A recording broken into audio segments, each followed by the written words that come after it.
يبون يدفعون المهر. نعم. وصلوا لهم ما رد ماء، بالعطشانه قام خويه يزعب له، لكنه تعب الخوي وزعل عليه امرئ القيس، صار بينهم زعل. قم الخوي ينشط من امرئ القيس وقطه في البير، تقلبل وراح لها للمراه. قالوا جاء زوجة يا فلانه، قالت والله ما اعرف انا، لكن بسال انا موعدته بسؤال. بس تدرون ذبحوا له قعود وعطوه من الكرش ومن الفرد، من الاكل اللحم ومن الرئه ومن الكرش حق القعود هذا. اياه مصمص وكله.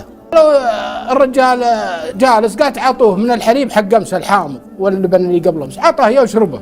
قالوا بينام، قالت فرشوا له على الدم والفرث، فرشوا له رقد. بكت المراه، قالت تعال انا قلت لامرئ القيس ما اتزوج كل اسالك سؤال. قال وش السؤال؟ قالت لما تختلج عليك شفتاك، ولما يختلج عليك كشحاك، ولما يختلج عليك فخذاك.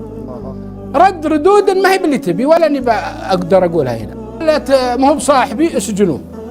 القطوا الرجال اسجنوه. امرئ القيس كتب الله نجاه، جو عرب وطلعوه، رجع جماعته طق له 100 راس من 100 متن ورجع خوي له ثاني. وصلوا العرب، قال حنا جايين خطاطيب. قالت المراه هذا امرئ القيس، قالت سووا به مثل ما سويته، عطوه ذبحوا له قعود وعطوه من الكرش من هذا. يوم حطوا له قال اين السنام؟ اين الكبد؟ واين القلب؟ قالوا هذا يتشرط. قالت عطوه الله يحطون له. قال عطوه حليب امس وقبل امس. قال لا، اين الصريف واين الرئيثه؟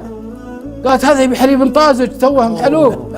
قالت عطوه. قال فرشوا له على الفرث. قال لا، اين الرقه البيضاء فوقها الخباء الاحمر، يعني شراع دلعوني ملوك. قالت والله ان هذا الظاهر خوي، ابى اساله السؤال. جابوا سالت السؤال لما تختلج عليك شفتاك؟ كانت الخمور في الجاهليه محلله. قال لي شرب المشعشعات. لما يختلج عليك كشحاك؟ قال لي لبس الدروع. لما يختلج عليك فخذاك؟ لركب المسرجات. هذا زوجي او هذا صاحبي فاقيموا الافراح. سلامتكم.